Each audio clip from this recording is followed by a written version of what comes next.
નમસ્કાર મિત્રો, જ્ઞાનીબેન ઠાકોરે દશામાના વ્રત કરવાની ના પાડી ફક્ત ઠાકોર સમાજ માટે, ઠાકોર સમાજની બેન દીકરીઓ માટે. પણ મિત્રો 2-3 દિવસથી સોશિયલ મીડિયાની અંદર એક જ વાત ચાલે છે કે જ્ઞાનીબેન ઠાકોરે જે વાત કરી કે ઠાકોર સમાજની બેન દીકરીઓએ કોઈએ દશામાના વ્રત ન કરવા કે આવા કોઈ પણ ભુવા ભોપાળાની અંદર પડવું નહીં. એના પછી મિત્રો ઘણા બધા લોકોએ વિરોધ કર્યો, ઘણા બધા લોકોએ સપોર્ટ કર્યો. અત્યારે હાલ જ્યાં જુઓ ત્યાં સોશિયલ મીડિયામાં એક જ ચર્ચા ચાલી રહી છે જ્ઞાનીબેન ઠાકોરની. હવે મિત્રો આમાં ક્યાંક ને ક્યાંક જ્ઞાનીબેન ઠાકોર પણ સાચા છે અને ઘણા બધા લોકો ક્યાંક ને ક્યાંક જ્ઞાનીબેન ઠાકોરને ખોટા પણ માની રહ્યા છે.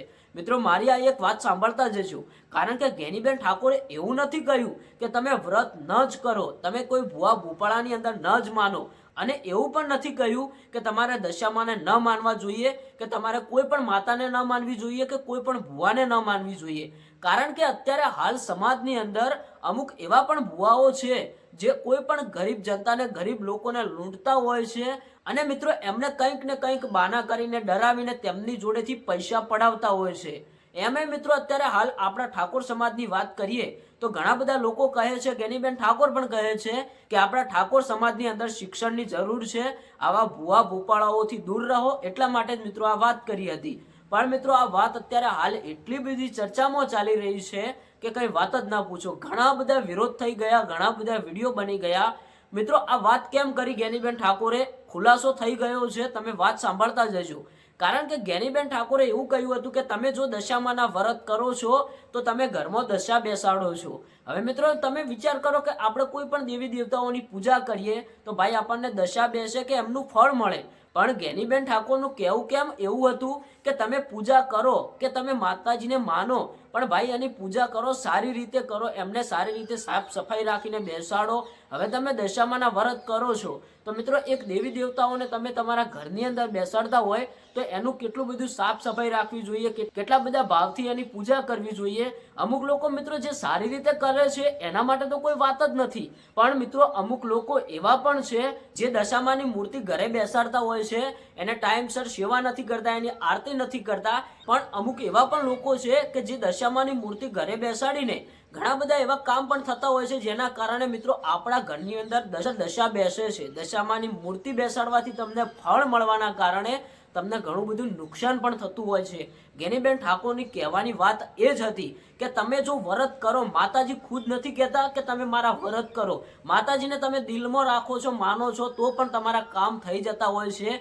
આપણે એવું પણ નથી કહેતા કે તમારે આ દેવી દેવતાઓમાં ના માનવું પડે, ભુવાઓની અંદર ના માનવું જોઈએ. મિત્રો અત્યારે હાલ જમાના પ્રમાણે ઘણા બધા લોકો માનતા પણ હોય છે અને મિત્રો એમના કામ પણ થતા હોય છે. હવે મિત્રો ભુવાજી પણ એમની રીતે સાચા હોય છે, બધા લોકો માનતા હોય છે. કદાચ ભુવાજી એવું પણ નથી કહેતા કે તમે મારા જોડે આવો, માનતાઓ લઈ જાઓ, તમે આમ કરો તેમ કરો. પબ્લિક સામેથી ચાલીને એમના જોડે જતી હોય છે. ક્યારે જતી હશે?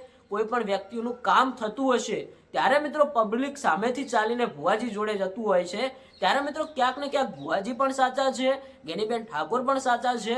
પણ અમુક લોકો જે ખોટો વિરોધ કરી રહ્યા છે એ ન કરવો જોઈએ, કારણ કે આ ફક્ત ઠાકોર સમાજની વાત હતી. અત્યારે હાલ ઠાકોર સમાજની અંદર ઘણા બધા લોકો આવી અંધશ્રદ્ધાઓના કારણે ઘણું બધું એવું દુઃખ ભોગવી રહ્યા છે. એટલે જ્ઞાનીબેન ઠાકોરની સીધી વાત હતી કે તમે દશામાના વ્રત કરો, એના કરતાં ન કરો તો સારું. કારણ કે જો તમે વ્રત કરો છો તો એને સાચવીને ટાઈમસર જે સેવા થતી હોય એ કરો, ચોખ્ખાઈ રાખો, સાફ સફાઈ રાખો અને માતાજીની આરતી કરો.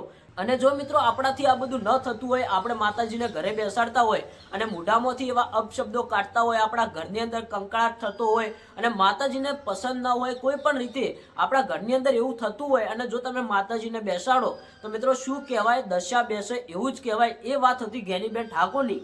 હવે આ વાત ઉપરથી તમે કોને સપોર્ટ કરો છો એ કોમેન્ટ કરીને જરૂરથી બતાવતા જજો. અને મિત્રો આ વિડીયોની અંદર આપણે કોઈ ભુવાજીનો વિરોધ નથી કરતા, કોઈ જ્ઞાનીબેન ઠાકોરનો વિરોધ નથી કરતા, પણ જે સોશિયલ મીડિયામાં વાતો ચાલી રહી છે, ચર્ચા ચાલી રહી છે કે જ્ઞાનીબેન ઠાકોરે ઠાકોર સમાજની બેન દીકરીઓને દશામાના વ્રત કરવાની ના કેમ પાડી. હવે મિત્રો જે લોકો મિત્રો ભાવથી દશામાના વ્રત કરે છે એ લોકો સેવા કરતા જ હોય છે. પણ મિત્રો જો તમારાથી ન થતું હોય, તમે ન કરી શકો એમ હોય તો મિત્રો ના કરો તો સૌથી સારું. જ્ઞાનીબેન ઠાકોરના કહેવાની વાત એવી હતી કે કોઈ માતાજીનું તેમને અપમાન નથી કર્યું, પણ અમુક વિડીયો અત્યારે હાલ એવા વાયરલ થઈ રહ્યા છે કે જ્ઞાનીબેન ઠાકોરે દેવી દેવતાઓનું અને ભુવાઓનું અપમાન કર્યું. તો મિત્રો એવું કંઈ નથી, આપણે બધાને સપોર્ટ કરીએ છીએ, આપણે બધામાં માનીએ છીએ, કારણ કે આપણા હિન્દુ ધર્મની અંદર દેવી દેવતાઓ, ભુવાજી આવું બધું લોકો માનતા હોય છે અને આપણે પણ માનતા હોઈએ છીએ. પણ મિત્રો આ વાત ઉપરથી તમે શું કહેશો, કોમેન્ટ કરીને જણાવતા જજો.